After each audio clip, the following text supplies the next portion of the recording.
नमस्कार दर्शक बंधु आपण मानक स्वागत करुअछि भिओडी टीवी तरफ मो सुशांत पाढ़ी दुखी रंकी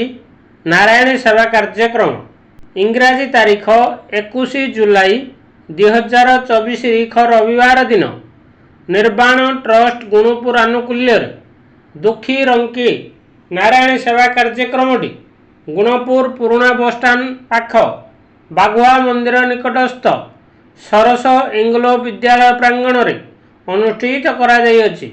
उक्त शिविर को अखिल भारत संत समिति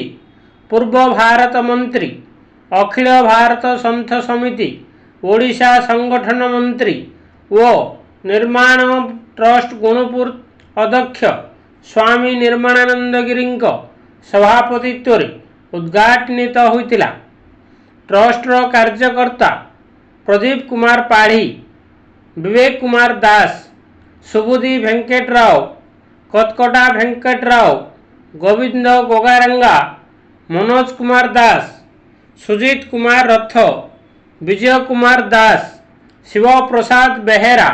जगन्नाथ पट्टनायक, जामी नायडू, कोणा लोकनाथ, उल्ला रवि, शिव कुमार, एम अशोक कुमार, प्रतिभा रथ, कुमारी सुजाता दास, चारुवाला शतपथी, कुमारी सुजाता पात्र, कुमारी विजयलक्ष्मी देव, कुमारी अनिता दास, चिन्नारी सागर, बादल पाणी, पिल्ला प्रसाद, लोकेश्वर राव, जगन्नाथ पाढ़ी, टुन्ना षडंगी, अशोक गौड़, धनंजय महाकुड़ और निर्माण ट्रस्ट गुणुपुर समस्त कर्मचारी उपस्थित होई दीप प्रज्वलन सह कार्यक्रम आरंभ करथिले एवं 84 जन दुखी रंकी को अन्न प्रसाद सहित समस्त को वर्षा दाउरू रक्षा पाइबा पई छता बंटन सह किछि अर्थ सहायता राशि बंटन करा जायतिला। गुणपुरु